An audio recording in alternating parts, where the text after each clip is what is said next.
Bonjour à tous et bienvenue sur cette nouvelle vidéo. Aujourd'hui, je vais vous expliquer comment nettoyer vos chaussures en nubuck, boudin ou pied gratté, tout ce qui est poilu.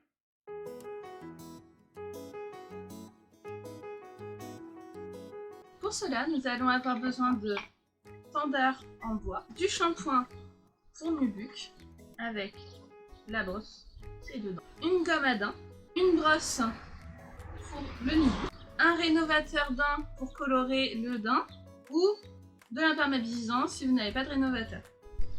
Alors on va commencer tout d'abord par de l'eau chaude. On va mettre le shampoing dans une petite coupelle et la brosse.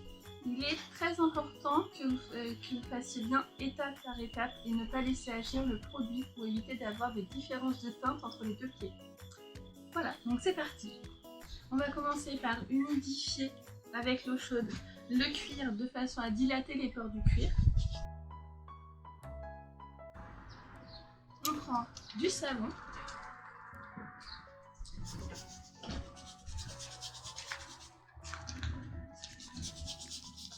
Vous voyez, ça commence à amoncer. On n'hésite pas, on est énergique. On rince.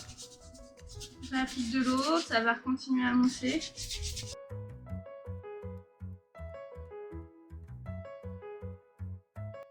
Si vous voyez des taches, vous n'hésitez pas à frotter un peu plus sur les taches.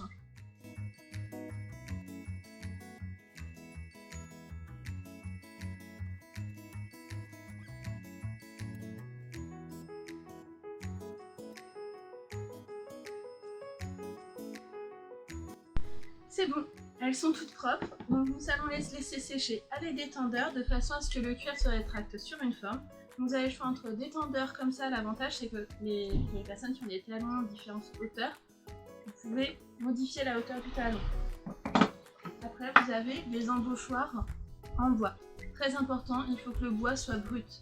Donc n'hésitez pas à passer un petit coup de papier de verre de façon à ce que le bois puisse absorber l'humidité.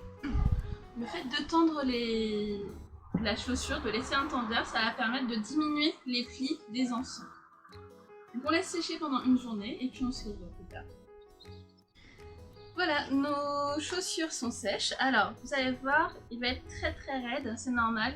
Les poils se sont collés les uns avec les autres. Donc ce qu'on va faire, c'est utiliser la brosse pour le nubuck. Donc il faut brosser énergiquement en avant et en arrière de façon à décoller les poils les uns des autres pour que le cuir reprenne sa souplesse.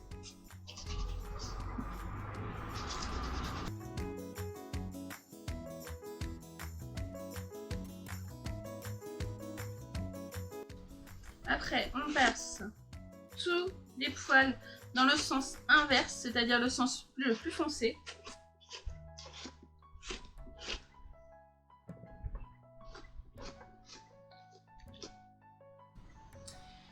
Donc après avoir brossé énergiquement, si vous voyez des petites taches qui persistent, n'hésitez pas à prendre votre gomme à dents et là c'est pour des choses un peu plus précises, vous allez gratter. Je n'ai pas de taches sur mes chaussures, mais si toutefois j'en avais, hop, on gratte un petit peu. Alors un conseil, vous mettez au-dessus d'une poubelle, parce qu'en fait dedans il y a de la limaille de fer, lorsque ça se dépose par terre, c'est super glissant. Après avoir brossé, il va falloir imperméabiliser. Deux solutions. Un imperméabilisant, alors moi celui-ci il est sans solvant et sans produit nocif, c'est-à-dire sans gaz et sans solvant, donc respectueux de la planète. Ou vous avez un rénovateur qui lui va être avec gaz parce qu'il faut un effet de brume autour, qui va être de la couleur de ma chaussure. Ma chaussure n'ayant pas perdu de teinte, je vais utiliser simplement de l'imperméabilisant. Donc le fait d'avoir mis les poils vers l'arrière, ça va permettre d'imperméabiliser sous le poil.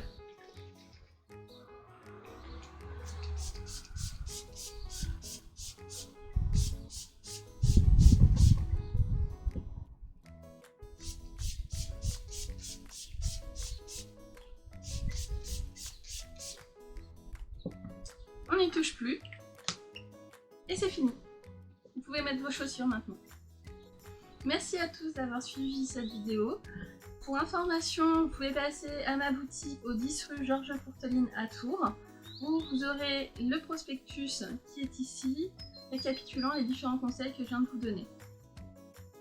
En attendant, je vous souhaite une très bonne journée. N'hésitez pas à suivre ma page Facebook et Instagram. Bonne journée à tous, au revoir.